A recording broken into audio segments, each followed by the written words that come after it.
அரைச்சு விட்ட மத்தி மீன் குழம்பு எப்படி செய்யறதுன்னு பார்க்கலாமா? ஒரு தட்டு சோறு இருந்தா போதுங்க. சாப்பாட கொண்டாந்து இழுத்துக்கிட்டே இருக்கும். கனமான பாத்திரம், அது கூட வந்துட்டு 200 கிராம் அளவுக்கு வெங்காயம் ஆட் பண்ணிக்கணுங்க.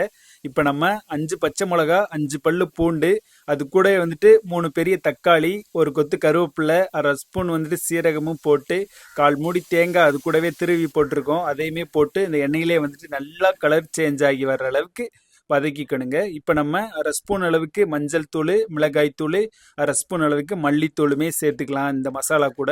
இப்போ நம்ம மசாலா வந்துட்டு நல்லா வதங்கின உடனேயே பச்சை வாசனை போனதுக்கப்புறம் வீட்டில் அரைச்சி வச்ச குழம்பு மிளகாய் தூள் வந்துட்டு ஒரு 1.5 ஸ்பூன் அளவுக்கு நம்ம வந்துட்டு போட்டு இந்த மாதிரி நல்லா வந்துட்டு வதக்கிக்கலாங்க. இப்போ நம்ம வதக்கின மசாலா எல்லாத்தையுமே வந்துட்டு நைஸாக மிக்ஸி ஜாரில் போட்டு அரைச்சி எடுத்துக்கலாங்க.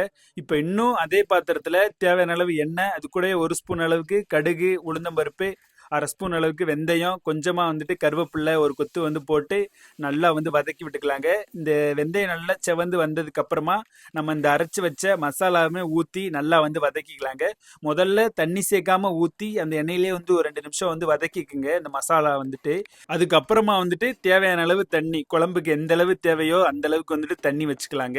இப்போ மீன் குழம்பு வந்துட்டு ரொம்பவும் தண்ணி வச்சிடாதீங்க, நல்லா இருக்காது. கொஞ்சம் வந்துட்டு அந்த கொல கொலன்னு இருந்தால் தான் நல்லா இருக்கும். இப்போ வந்துட்டு 100 கிராம் அளவுக்கு புளி நல்லா கரைச்சு ஊற்றிக்கலாங்க. இப்போ தேவையான அளவு உப்புமே வந்துட்டு நம்ம சேர்த்துக்கிட்டோம்.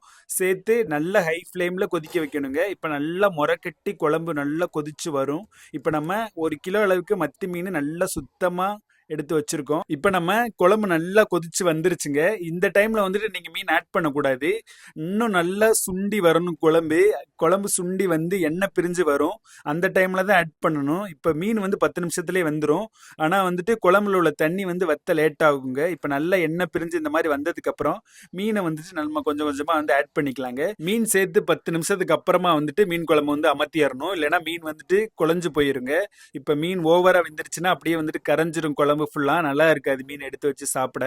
இப்போ அடுத்த 10 நிமிஷத்தில் இந்த மாதிரி எண்ணெய் நல்லா பிரிஞ்சு வருங்க. அந்த டைமில் நம்ம கொத்தமல்லி இலை தூவி வந்துட்டு இறக்கிடலாம். இந்த மாதிரி அரைச்சி விட்டு மீன் குழம்பு வந்து வீட்டில் செஞ்சு பாருங்க, ரொம்பவே சூப்பராக இருக்குங்க.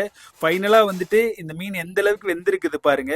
இப்போ நம்ம சேனலை வந்துட்டு லைக் பண்ணி ஷேர் பண்ணி சப்ஸ்கிரைப் பண்ணுங்க. மறக்காம நம்மளை வந்துட்டு ஃபாலோ பண்ணிக்கோங்க. இதே மாதிரி உங்கள் வீட்லையுமே ட்ரை பண்ணி பாருங்க. பாய்.